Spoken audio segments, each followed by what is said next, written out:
नमस्कार जय जगन्नाथ शुभ सकाळ। आज हूँ जुलाई 25 तारिख शुक्रवार। आज प्रथम खबर भारत ब्रिटेन मध्य बड़ चुक्ति। बहु वर्षर परिश्रम पर भारत और ब्रिटेन मध्य मुक्त स्वाक्षरिक चुक्ति होईछि। भारतर प्रधानमंत्री नरेंद्र मोदी और ब्रिटिश प्रधानमंत्री कियर स्टारमर लंडन में साक्षात होईछि। भारतर प्रधानमंत्री नरेंद्र मोदी और ब्रिटिश प्रधानमंत्री कियर स्टारमर लंडन में साक्षात होईछि। परस्पर मध्य मुक्त वाणिज्य चुक्ति स्वाक्षरित होईछि। एही चुक्ति फल दुई देश मध्य निवेश बढ़िबो, फल रोजगार मध्य बढ़िबो। या सहित विश्व स्तर में दुई देश मध्य अर्थनीति मजबूत हेब, फल रोजगार बढ़िबो। या सहित विश्व स्तर में दुई देश मध्य अर्थनीति मजबूत हेब। भारत और ब्रिटेन मध्य उभय देश मध्य चुक्ति फल उभय लोकों बहुत लाभवान हेब। यह औषध, इलेक्ट्रोनिक्स एवं फैशन पर्यंत सबकिछि सस्ता होइजिबो। किछि जिंस महंगा होई पारे जहा किछि लोकों पकेट उपरे सीधा सड़क प्रभाव पकाइबो। परवर्ती खबर बंगोपसागर में सक्रिय रहिछि लघुचाप क्षेत्र। आगामी 24 घंटे प्रबल वर्षा। उत्तर बंगोपसागर में सक्रिय रहिछि लघुचाप क्षेत्र। आगामी 24 घंटे आहरी घनीभूत होई गोटिए स्पष्ट चिन्हित लघुचाप क्षेत्र रूप नेबो। या परे पश्चिम उत्तर पश्चिम दिगरे गति करबा सह आगामी 48 घंटा मध्यरे उत्तर ओडिशा पश्चिम उपकूल मुहां हेबार संभावना रहिछि। लघुचाप प्रभाव में सारा राज्य में छेचुची वर्षा। 24 घंटा मयूरभंज, केन्दुझर, बालेश्वर, भद्रक को रेड अलर्ट जारी करा जायछि। अति प्रबल वर्षा सह वज्रपात नहीं सतर्कता कराइछि आंचलिक पाणीपाग केन्द्र। एहासह ढेंकानाल, जाजपुर, केन्द्रापड़ा, जगतसिंहपुर, कटक, कोरापुट, मालकानगिरी को ऑरेंज अलर्ट जारी होईछि। आज पई केन्दुझर, मयूरभंज को रेड अलर्ट जारी करा जायछि। अति प्रबल वर्षा सह वज्रपात हेबो।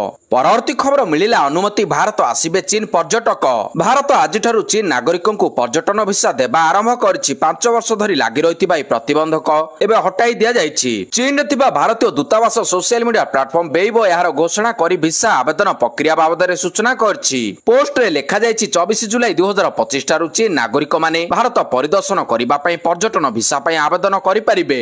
सेमानकु प्रथमे ऑनलाइन रे भिसा फॉर्म पूर्ण करिबाकू पड़िबो। परवर्ती खबर 28 हार्डकोर माओवादी को आत्मसमर्पण। मुंड उपरे थिला 33 लाख टंकार पुरस्कार राशि। मालकानगिरी जिला सीमांत छत्तीसगढ़ रो 3टी जिल्ला रे मोट 28 माओवादी आत्मसमर्पण करथिबा जणा जायछि। सेमानक नारे 50 लाख टंकार अधिक राशि पुरस्कार थिला।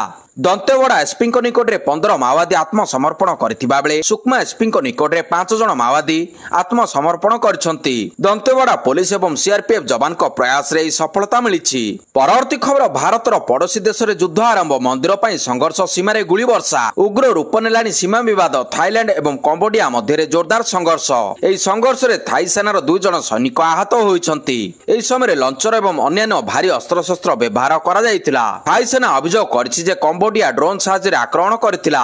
एही विवाद मेयानथम मंदिर को नहीं आरंभ होइतिला। यह एक विवादी अंचल रे अवस्थित जहां उभय पक्ष दाबी करंती। परवर्ती खबर बीएसएफ को बड़ सफलता। सीमा रे पाकिस्तान ड्रोन सह बहु परिमाणर हेरोइन पिस्तल जबत। भारत पाकिस्तान सीमा रे पुणी थरे पाकिस्तान रो एक बड़ धरणर षडयंत्र को पंड कर देछि बीएसएफ। पंजाब तरन तारण एवं फिरोजपुर जिले में बीएसएफ जवान माने गत 24 घंटा मध्य 6टी पाकिस्तानी ड्रोन को ठाब करी खसाई देइछंती। या सहित 1 किलोग्राम रो अधिक हेरोइन एवं 3टी पिस्तल मध्य जबत करा जायछि। बीएसएफ पक्षरु मिलिथिबा सूचना अनुसार गुइंदा सूचना आधार रे जवान माने सीमांत अंचल रे सतर्क नजर रखिथिले।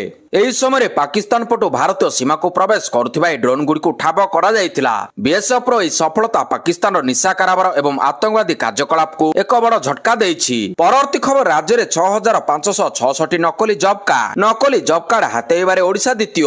सामना को आसिला लोकसभा ग्राम्य उन्नयन मंत्री चांचल्यकर तथ्य। बिहार प्रथम रे रहितिबा बेले ओडिशा द्वितीय स्थान रे रहिछि। तृतीय रे आसाम एवं चतुर्थ रे छत्तीसगढ़ रहिछि। ओडिशा रे 66 लाख रु अधिक जॉब कार्ड पाइछंती। सेथिरु 43 लाख एक्टिव अछंती। तबे मनरेगा योजना रे खोलताडु जणा पड़छि नकली जॉब कार्ड रे ओडिशा द्वितीय रे रहिछि। परवर्ती खबर पर्यटकों पर खुशी खबर। अगस्ट 1 खोलिब भितरकानिका जातीय उद्यान।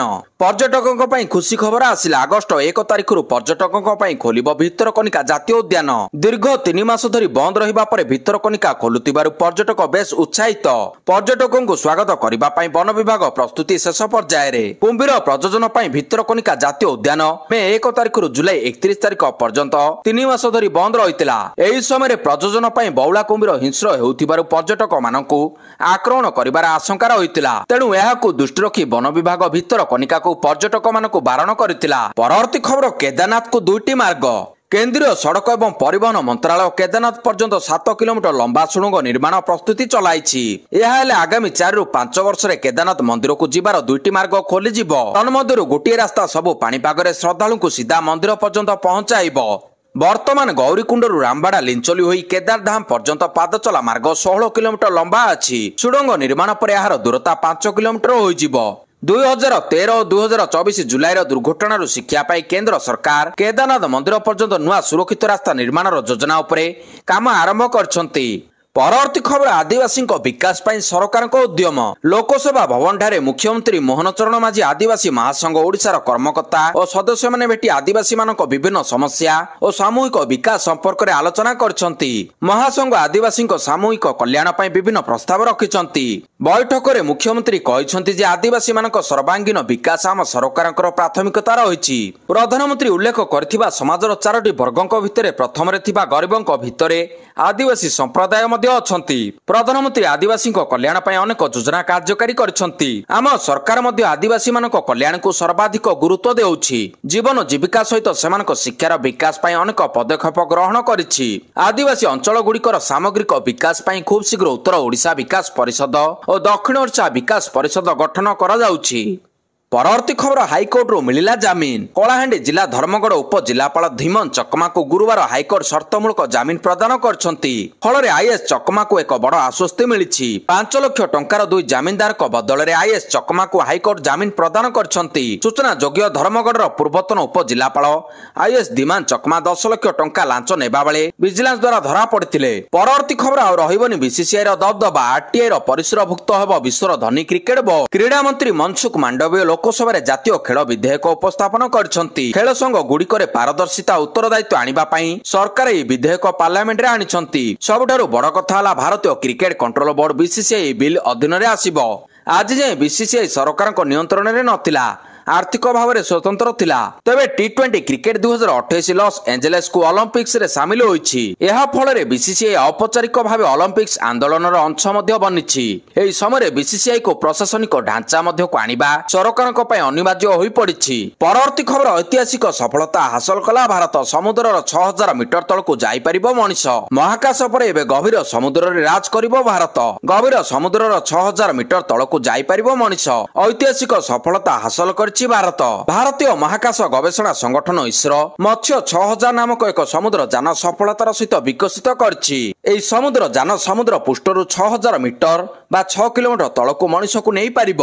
ଗଭୀର ସମୁଦ୍ର ମିଶନ ପାଇଁ ଭାରତର ଏହି ସଫଳତା ଭବିଷ୍ୟତରେ ବହୁତ କାମରେ ଆସିବ। ମଣିଷକୁ ନେଇ ଯାତ୍ରା କରିବା ପୂର୍ବରୁ ଇସ୍ରୋ 700 ବେଲ୍ଟ ଟେଷ୍ଟ କରି ଏହାର ସୁରକ୍ଷା ଓ ନିରାପତ୍ତାକୁ ବୈଧ କରିଛି। ପରବର୍ତ୍ତୀ ଖବର ମାଲଦ୍ୱୀପକୁ ଦେବାଳିଆ ହେବାରୁ ରକ୍ଷା କରିଛି ଭାରତ। ନିଜ ଦେଶର ମୁଖିଆଙ୍କୁ ଆଇନା ଦେଖାଇଲେ ପୂର୍ବତନ ରାଷ୍ଟ୍ରପତି। ଯଦି ଭାରତ ନଥାନ୍ତା ଡିଫଲ୍ଟର ହୋଇଯାଇଥାନ୍ତା ମାଲଦ୍ୱୀପ। ଦେଶର ଆର୍ଥିକ ସଙ୍କଟ ସମୟରେ ଦେଶକୁ ରକ୍ଷା କରିଥିଲା ଭାରତ। ଭାରତର ଆର୍ଥିକ ସାହାଯ୍ୟ ପାଇଁ ଖୋଲା ହୃଦୟରେ କୃତଜ୍ଞତା ପ୍ରକାଶ କରିଛନ୍ତି ପୂର୍ବତନ ମାଲଦ୍ୱୀପ ରାଷ୍ଟ୍ରପତି ମହମ୍ମଦ ନସିଦ୍। ସେ ତାଙ୍କର ବୟାନରେ ଭାରତକୁ ଭୁରି ଭୁରି ପ୍ରଶଂସା କରିଛନ୍ତି। ପ୍ରଧାନମନ୍ତ୍ରୀ ମୋଦି 25 ଜୁଲାଇ ଅର୍ଥାତ୍ ଆଜି ମାଲଦ୍ୱୀପ ଗସ୍ତରେ ଯାଉଛନ୍ତି। ସେ ମୁଖ୍ୟ ଅତିଥି ଭାବରେ ମାଲଦ୍ୱୀପର ସ୍ୱାଧୀନତାର 60ତମ ବାର୍ଷିକୀରେ ଯୋଗ ଦେବେ। ଏହି ସମୟରେ ପୂର୍ବତନ ମାଲଦ୍ୱୀପ ରାଷ୍ଟ୍ରପତି ମହମ୍ମଦ ନାସିଦ୍ ଏପରି କିଛି କହିଛନ୍ତି ଯାହା ଦେଶର ପ୍ରତ୍ୟେକ ନାଗରିକଙ୍କୁ ଗୌରବାନ୍ୱିତ କରିବ। ପରବର୍ତ୍ତୀ ଖବର ଭାରତୀୟ ଟେକ୍ କର୍ମଚାରୀଙ୍କୁ ଚାକିରି ଦେବା ପାଇଁ ମନା କଲେ ଡୋନାଲ୍ଡ ଟ୍ରମ୍ପ। ଭାରତ ନୁହେଁ ଆମେରିକା ଉପରେ ଫୋକସ୍ କର। ପୁଣି ଥରେ ଭାରତ ବିରୋଧରେ ଟ୍ରମ୍ପଙ୍କ କଡ଼ା ଆଭିମୁଖ୍ୟ। ଭାରତୀୟ ଟେକ୍ କର୍ମଚାରୀଙ୍କୁ ଚାକିରି ଦେବା ପାଇଁ ଆମେରିକୀୟ କମ୍ପାନୀଗୁଡ଼ିକୁ ମନା କରିଛନ୍ତି ଡୋନାଲ୍ଡ ଟ୍ରମ୍ପ। ଗୁଗଲ ଏବଂ ମାଇକ୍ରୋସଫ୍ଟ ପରି ବଡ଼ ଟେକ୍ କମ୍ପାନୀକୁ ବିଦେଶରେ ନିଯୁକ୍ତି ବନ୍ଦ କରିବାକୁ କହିଛନ୍ତି। ଏହା ମଧ୍ୟରେ ଭାରତର ନାଁ ମଧ୍ୟ ଅଛି। ଭାରତୀୟ ଟେକ୍ କର୍ମଚାରୀଙ୍କୁ ଚାକିରି ଦେବା ଅପେକ୍ଷା ନିଜ ଘରେ ଚାକିରି ସୃଷ୍ଟି କରିବା ଉପରେ ଅଧିକ ଧ୍ୟାନ ଦେବା ଉଚିତ ବୋଲି କହିଛନ୍ତି ଆମେରିକା ରାଷ୍ଟ୍ରପତି। ପରବର୍ତ୍ତୀ ଖବର ପୀଡ଼ିତାଙ୍କ ପୋଷ୍ଟର ଚିରାକୁ ନେଇ ତେଜିଲା ରାଜନୀତି। ବାଲେଶ୍ୱର ଏଫ୍ଏମ୍ କଲେଜ ପୀଡ଼ିତାଙ୍କ ଏକଦଶ ଅବସରରେ କଂଗ୍ରେସ ପକ୍ଷରୁ ଶ୍ରଦ୍ଧାଞ୍ଜଳି ଅର୍ପଣ କରାଯାଇଛି। ଏହି ଘଟଣାରେ ଦୋଷୀଙ୍କ ବିରୋଧରେ କଂଗ୍ରେସ ପକ୍ଷରୁ କଠୋର ଦଣ୍ଡ ଦାବି କରାଯାଇଛି। ବାଲେଶ୍ୱର ଏଫ୍ଏମ୍ କଲେଜ ଛାତ୍ରୀଙ୍କ ମୃତ୍ୟୁର ଏକାଦଶ ଶୋକ ପାଳନ କରିବା ସାଙ୍ଗକୁ ଗୁରୁବାର ଉତ୍କଳ ବିଶ୍ୱବିଦ୍ୟାଳୟ ଫାଟକ ସମ୍ମୁଖରେ କଂଗ୍ରେସ ପକ୍ଷରୁ ଏକ ସ୍ମୃତିଚାରଣ ସଭା ଆୟୋଜିତ ହୋଇଥିଲା। ସଭାରେ ପିସିସି ସଭାପତି ଭକ୍ତଚରଣ ଦାସଙ୍କ ନେତୃତ୍ୱରେ ବରିଷ୍ଠ କଂଗ୍ରେସ ନେତା ସୁର ରାଉତରାୟ, ଛାତ୍ର ନେତା ସୌମ୍ୟ ବରାଲ, କଂଗ୍ରେସ ନେତା ବାଣୀ ବେହାର, ଛାତ୍ରମାନେ ଓ ସମର୍ଥକ ପୀଡ଼ିତାଙ୍କ ଉଦ୍ଦେଶ୍ୟରେ ପ୍ରଦୀପ ପ୍ରଜ୍ୱଳନ କରି 1 ମିନିଟ୍ ନୀରବ ପ୍ରାର୍ଥନା କରିଥିଲେ। ପୀଡ଼ିତାଙ୍କୁ ରାଜ୍ୟର ପ୍ରତି ବ୍ଲକରେ କଂଗ୍ରେସ ପକ୍ଷରୁ ଶ୍ରଦ୍ଧାଞ୍ଜଳି ଅର୍ପଣ କରାଯାଇଛି। ନାରୀ ସୁରକ୍ଷା କାର୍ଯ୍ୟକ୍ରମର ଗୁରୁବାର ଶୁଭାରମ୍ଭ ହେବ ବୋଲି ପିସିସି ସଭାପତି ଭକ୍ତ ଦାସ କହିଛନ୍ତି। ତେବେ ପୋଷ୍ଟର ରାଜନୀତି ତେଜିଛି। ବାଣୀ ବେହାର ଫାଟକ ସମ୍ମୁଖରେ ଲାଗିଥିବା ଏକ ପୋଷ୍ଟରକୁ କେହି ଜଣେ ଚିରି ଦେଇଥିବା ବାଣୀ ବେହାର ଛାତ୍ରମାନେ ଅଭିଯୋଗ କରିଛନ୍ତି। କରିଛନ୍ତି। ପରବର୍ତ୍ତୀ ଖବର ରାଜ୍ୟପାଳଙ୍କୁ ପ୍ରଶଂସା କଲେ ରାଜସ୍ୱ ମନ୍ତ୍ରୀ ସୁରେଶ ପୂଜାରୀ ରାଜ୍ୟପାଳ ହରିବାବୁ କମ୍ଭମପତିଙ୍କୁ ପ୍ରଶଂସା କରିଛନ୍ତି। ରାଜସ୍ୱ ମନ୍ତ୍ରୀ କହିଛନ୍ତି ରାଜ୍ୟପାଳ ପ୍ରୋଟୋକଲ ପରଦୀ ବାହାରକୁ ଆସି ସାଧାରଣ ଲୋକଙ୍କ ସହ କଥା ହେଉଛନ୍ତି। କେବଳ ସରକାରୀ ଦଳ ନୁହେଁ, ଆଗକୁ ବିରୋଧୀ ଦଳ ନେତା ଏବଂ ବିଧାୟକଙ୍କ ସହ ମଧ୍ୟ ଆଲୋଚନା କରିବେ। ପୂର୍ବରୁ ଦେଶର ରାଷ୍ଟ୍ରପତି ଏପିଜେ ଅବଦୁଲ କଲାମଙ୍କର ଏଭଳି ଉଦାହରଣ ରହିଛି। ପୂର୍ବ ରାଜ୍ୟପାଳ ଗଣେଶୀଲାଲ ମଧ୍ୟ ଲୋକଙ୍କ ସହ ମିଶୁଥିଲେ। ଏବେ ରାଜ୍ୟପାଳ ଲୋକଙ୍କ ସହ ଯୋଡି ହେବା ଏବଂ ସମସ୍ୟା ସମାଧାନ ନେଇ ଉଦାହରଣ ସୃଷ୍ଟି କରିଛନ୍ତି। ପରବର୍ତ୍ତୀ ଖବର ମୁମ୍ବାଇ ଟ୍ରେନ ବିସ୍ଫୋରଣ ମାମଲା, ହାଇକୋର୍ଟଙ୍କ ରାୟ ଉପରେ ସ୍ଥଗିତାଦେଶ। 2006 ମୁମ୍ବାଇ ଲୋକାଲ ଟ୍ରେନ ବିସ୍ଫୋରଣ ମାମଲାରେ ବମ୍ବେ ହାଇକୋର୍ଟଙ୍କ ରାୟକୁ ସ୍ଥଗିତ ରଖିଛନ୍ତି ସୁପ୍ରିମକୋର୍ଟ। ଏହି ମାମଲାରେ ନିମ୍ନ ଅଦାଲତ ଦ୍ୱାରା ଦୋଷୀ ସାବ୍ୟସ୍ତ 12 ଜଣ ଅଭିଯୁକ୍ତଙ୍କ ମଧ୍ୟରୁ 12 ଜଣଙ୍କୁ ବମ୍ବେ ହାଇକୋର୍ଟ ମୁକ୍ତ କରିଥିଲେ। ଏହା ବିରୋଧରେ ସୁପ୍ରିମକୋର୍ଟ ଯାଇଥିଲେ ମହାରାଷ୍ଟ୍ର ସରକାର। ବାର ଏବଂ ବେଞ୍ଚ ରିପୋର୍ଟ ଅନୁସାରେ ସୁପ୍ରିମକୋର୍ଟ ସ୍ପଷ୍ଟ କରିଛନ୍ତି ଯେ ବମ୍ବେ ହାଇକୋର୍ଟ ନିଷ୍ପତ୍ତି ପରେ ଦୋଷମୁକ୍ତ ହୋଇଥିବା ସମସ୍ତ 12 ଅଭିଯୁକ୍ତଙ୍କୁ ପୁଣି ଥରେ ଗିରଫ କରାଯିବ ନାହିଁ। କୋର୍ଟ ଏହା ମଧ୍ୟ କହିଛନ୍ତି ଯେ ଏହାର ଅନ୍ୟ ମାକକା ମାମଲା ଉପରେ କୌଣସି ପ୍ରଭାବ ପଡ଼ିବ ନାହିଁ। ପରବର୍ତ୍ତୀ ଖବର ଦକ୍ଷିଣ ଓଡ଼ିଶାରେ ନାରୀ ସୁରକ୍ଷାକୁ ନେଇ ଆନ୍ଦୋଳନ କରିବ ବିଜେଡି। 26 ଅର୍ଥାତ୍ ଆସନ୍ତାକାଲି ଡିଆଇଜି ଅଫିସ ଘେରାଉ। ବିଜେପି ସରକାର ଓଡ଼ିଶାକୁ ଆସିବା ପରେ ବୋଧେ କାହାର ନଜର ଲାଗିଯାଇଛି। ନାରୀ ସୁରକ୍ଷାରେ ଭାରତ ବର୍ଷରେ ଉଦାହରଣ ସୃଷ୍ଟି କରିଥିଲା ଓଡ଼ିଶା, କିନ୍ତୁ ବର୍ତ୍ତମାନ ସ୍ଥିତି ଓଲଟା ରହିଛି। ଦୁଷ୍କର୍ମ ଆତ୍ମ ଘଟଣା ରାଜ୍ୟରେ ବଢି ବଢି ଚାଲିଛି। ଦେଶରେ ନିନ୍ଦିତ ହେଲାଣି ଓଡ଼ିଶା। ପ୍ରବାସୀ ଓଡ଼ିଆ ମୁଣ୍ଡ ଟେକି ଚାଲି ପାରୁନାହିଁ। ଯେଉଁଠି ନାରୀ ଅସୁରକ୍ଷିତ ସେଠି ଓଡ଼ିଶାକୁ କିପରି ବିଜେପି ସରକାର ପୂର୍ବ ଭାରତର ମୁଖଶାଳା କରିବେ? ସେପଟେ ଦକ୍ଷିଣ ଓଡ଼ିଶାରେ ନାରୀ ସୁରକ୍ଷାକୁ ନେଇ ଆନ୍ଦୋଳନ କରିବ ବିଜେଡି। 26 ତାରିଖରେ ଡିଆଇଜି ଅଫିସ ଘେରାଉ କରାଯିବା ସହ ଆନ୍ଦୋଳନ ହେବ। ପରବର୍ତ୍ତୀ ଖବର ସାମ୍ରାଜ୍ୟ ଗଢ଼ିବେ ପୁଟିନ। ବେଲାରୁଷର ନାଗରିକଙ୍କ ପାଇଁ ବଡ଼ ଘୋଷଣା କରିଛନ୍ତି ରୁଷ ରାଷ୍ଟ୍ରପତି ଭ୍ଲାଦିମିର ପୁଟିନ। ରୁଷରେ ସ୍ଥାୟୀ ଭାବରେ ବାସ କରୁଥିବା ବେଲାରୁଷର ନାଗରିକମାନେ ଏବେ ରୁଷରେ ଭୋଟ ଦେଇପାରିବେ। ଏହା ବ୍ୟତୀତ ସେମାନେ ସ୍ଥାନୀୟ ନିର୍ବାଚନରେ ପ୍ରାର୍ଥୀ ଭାବରେ ଠିଆ ହୋଇପାରିବେ। ଏହି ଅଧିକାର ବେଲାରୁଷରେ ସ୍ଥାୟୀ ଭାବରେ ବାସ କରୁଥିବା ରୁଷ ନାଗରିକଙ୍କ ପାଇଁ ମଧ୍ୟ ଉପଲବ୍ଧ ହେବ। ପୁଟିନଙ୍କ ଏହି ଯୋଜନା ତାଙ୍କ ସ୍ୱପ୍ନକୁ ସାକାର କରିବାର ଏକ ପ୍ରୟାସ ଅଟେ। ପରବର୍ତ୍ତୀ ଖବର ପୁଣି ଆଇଏଏସ୍ ସ୍ତରରେ ଅଦଳ ବଦଳ। ଓଡ଼ିଶା ସରକାର ପ୍ରଶାସନିକ ସ୍ତରରେ ପୁଣି ଏକ ବଡ଼ ଧରଣର ଅଦଳ ବଦଳ କରିଛନ୍ତି। ରାଜ୍ୟ ସାଧାରଣ ପ୍ରଶାସନ ଅଭିଯୋଗ ବିଭାଗ ପକ୍ଷରୁ ଜାରି ବିଜ୍ଞପ୍ତି ଅନୁସାରେ 13 ଜଣ ଆଇଏଏସ୍ ଅଧିକାରୀଙ୍କୁ ନୂଆ ଦାୟିତ୍ୱ ପ୍ରଦାନ କରାଯାଇଛି। ଏହି ଅଦଳ ବଦଳ ଗୁରୁବାର 24 ଜୁଲାଇ 2025 ସନ୍ଧ୍ୟାରେ ଘୋଷଣା କରାଯାଇଥିଲା। ଏହା ପୂର୍ବରୁ ମଙ୍ଗଳବାର 22 ଜୁଲାଇ 2025 ରାତି ପ୍ରାୟ 10ଟା ବେଳେ ଆଉ ଏକ ବୃହତ ଅଦଳ ବଦଳରେ 49 ଜଣ ଆଇଏଏସ୍ ଅଧିକାରୀଙ୍କ ବଦଳି ହୋଇଥିଲା, ଯେଉଁଥିରେ କେତେକ ଜିଲ୍ଲାର ଜିଲ୍ଲାପାଳଙ୍କୁ ମଧ୍ୟ ପରିବର୍ତ୍ତନ କରାଯାଇଥିଲା। ନୂଆ ଦାୟିତ୍ୱ ପାଇଥିବା ଅଧିକାରୀଙ୍କ ତାଲିକା ସାଧାରଣ ପ୍ରଶାସନ ବିଭାଗ ଦ୍ୱାରା ଜାରି ବିଜ୍ଞପ୍ତି ଅନୁସାରେ 13 ଜଣ ଆଇଏଏସ୍ ଅଧିକାରୀଙ୍କୁ ନିମ୍ନଲିଖିତ ନୂଆ ଦାୟିତ୍ୱ ପ୍ରଦାନ କରାଯାଇଛି। ରାଜେଶ ପ୍ରଭାକର ପାଟିଲ ସମବାୟ ବିଭାଗର କମିଶନର, ବିଜୟ କେତନ ଉପାଧ୍ୟାୟ ଭାଷା ସାହିତ୍ୟ ଓ ସଂସ୍କୃତି ବିଭାଗର ସଚିବ, ସମର୍ଥ ବର୍ମା ଲଘୁ ଖଣିଜ ଦ୍ରବ୍ୟ ବିଭାଗର ନିର୍ଦ୍ଦେଶକ, ଦୀପଙ୍କର ମହାପାତ୍ର ହକି ଉନ୍ନୟନ କାଉନସିଲ ମୁଖ୍ୟ ନିର୍ବାହୀ ଅଧିକାରୀ, ପ୍ରେକ୍ଷା ଅଗ୍ରୱାଲ ଧର୍ମଗଡ଼ ଉପଜିଲ୍ଲାପାଳ, ପ୍ରଣୀତା ଦାସ ବାଲିଗୁଡ଼ା ଉପଜିଲ୍ଲାପାଳ, କସ୍ତୁରୀ ପଣ୍ଡାଙ୍କୁ କରଞ୍ଜିଆ ଉପଜିଲ୍ଲାପାଳ, ଅଭିଷେକ ଦିଲ୍ଲୀପ ଦୁଢାଲଙ୍କୁ ଗୁଣପୁର ଉପଜିଲ୍ଲାପାଳ, ଅଶ୍ନି ଏଲକୁ ନବରଙ୍ଗପୁର ଉପଜିଲ୍ଲାପାଳ, ସି ସରବଣାଙ୍କୁ କୁଚିଣ୍ଡା ଉପଜିଲ୍ଲାପାଳ, ତେଜସ୍ୱିନୀ ବେହେରାଙ୍କୁ ସୁନ୍ଦରଗଡ଼ ଉପଜିଲ୍ଲାପାଳ, ଶିବ ମାଲବୀୟଙ୍କୁ ଆନନ୍ଦପୁର ଉପଜିଲ୍ଲାପାଳ, ଅବିନାଶ କୁମାରଙ୍କୁ ବ୍ରହ୍ମପୁର ଉପଜିଲ୍ଲାପାଳ। ଏହି ଅଦଳ ବଦଳ ରାଜ୍ୟର ପ୍ରଶାସନିକ ଦକ୍ଷତା ବୃଦ୍ଧି ଓ ବିଭିନ୍ନ ବିଭାଗରେ ନୂଆ ଦିଗଦର୍ଶନ ଆଣିବା ଲକ୍ଷ୍ୟରେ କରାଯାଇଥିବା ଜଣାପଡ଼ିଛି। ପରବର୍ତ୍ତୀ ଖବର ୟୁଏରେ ହେବ Asia cup. BCCI 2025 Asia cup T20 ଟୁର୍ଣ୍ଣାମେଣ୍ଟକୁ ନିରପେକ୍ଷ ଭେନ୍ୟୁରେ ଆୟୋଜନ କରିବା ପାଇଁ ରାଜି ହୋଇଛି। ଢାକାରେ ଅନୁଷ୍ଠିତ ଏସୀୟ କ୍ରିକେଟ ପରିଷଦ ଏସିସିର ବୈଠକରେ ଏହି ଟୁର୍ଣ୍ଣାମେଣ୍ଟ ସମ୍ପର୍କରେ ଆଲୋଚନା ହୋଇଛି। ସୂତ୍ରରୁ ଜଣାପଡ଼ିଛି ଯେ ଭାରତ ଓ ପାକିସ୍ତାନ ଗୋଟିଏ ଗ୍ରୁପରେ ରହିବେ। ଦୁବାଇ ଓ ଆବୁଧାବିକୁ ସମ୍ଭାବ୍ୟ ଭେନ୍ୟୁ ଭାବରେ ଚିହ୍ନଟ କରାଯାଇଛି। ବିସିସିଆଇ ଏମିରେଟ୍ସ କ୍ରିକେଟ ବୋର୍ଡ ସହିତ 3ଟି ଭେନ୍ୟୁ ପାଇଁ ଚୁକ୍ତି କରିଛି, କିନ୍ତୁ ଏସିଆ କପ୍ ପାଇଁ 2ଟି ଷ୍ଟାଡିୟମ ବ୍ୟବହୃତ ହେବ। ସେପ୍ଟେମ୍ବର 7ରୁ ଟୁର୍ଣ୍ଣାମେଣ୍ଟ ଆରମ୍ଭ ହେବାର ସମ୍ଭାବନା ରହିଛି। ପରବର୍ତ୍ତୀ ଖବର ବିମାନ ଦୁର୍ଘଟଣା 50 ନିଖୋଜ। ପୁଣି ଏକ ବଡ଼ ଧରଣର ବିମାନ ଦୁର୍ଘଟଣା। 50 ଜଣଙ୍କୁ ନେଇଯାଉଥିବା ରୁଷର ଏକ ବିମାନ ଆମୁର ଅଞ୍ଚଳରେ ଦୁର୍ଘଟଣାଗ୍ରସ୍ତ ହୋଇଛି। ଯାତ୍ରୀଙ୍କ ସହ 6 ଜଣ ବିମାନ କର୍ମଚାରୀ ପ୍ରାଣ ହରାଇଛନ୍ତି। ବିମାନର ଧ୍ୱଂସାବଶେଷ ଠାବ କରାଯାଇଛି। ରୁଷ ଆଙ୍ଗାରା ଏୟାରଲାଇନ୍ସର AN-25 ବିମାନଟି ଚୀନ ସୀମାକୁ ଲାଗିଥିବା ଆମୁର ଅଞ୍ଚଳର ତାଇଣ୍ଡା ଅଭିମୁଖେ ଯାଉଥିଲା। ଗନ୍ତବ୍ୟସ୍ଥଳରେ ପହଞ୍ଚିବାର କିଛି ସମୟ ପୂର୍ବରୁ ଅପରାହ୍ନ ପ୍ରାୟ 1ଟା ବେଳେ ଏୟାର ଟ୍ରାଫିକ କଣ୍ଟ୍ରୋଲ ସହିତ ଯୋଗାଯୋଗ ବିଚ୍ଛିନ୍ନ ହୋଇଥିଲା ଏବଂ ବିମାନଟି ରାଡାର ସ୍କାନରରୁ ଉଭେଇ ଯାଇଥିଲା। ତାଇଣ୍ଡା ଠାରୁ 16 କିଲୋମିଟର ଦୂର ଏକ ପାର୍ବତ୍ୟାଞ୍ଚଳରୁ ବିମାନର ଧ୍ୱଂସାବଶେଷ ଠାବ କରାଯାଇଛି। ପରବର୍ତ୍ତୀ ଖବର ବଢିଲା ସବ୍ ଇନ୍ସପେକ୍ଟର ନିଯୁକ୍ତି ପାଇଁ ବୟସ ସୀମା 3 ବର୍ଷ କୋହଳ କଲେ ସରକାର। ବଢିଲା ସବ୍ ଇନ୍ସପେକ୍ଟର ନିଯୁକ୍ତି ପାଇଁ ବୟସ ସୀମା। ସରକାର ବୟସ ସୀମା 3 ବର୍ଷ କୋହଳ କଲେ।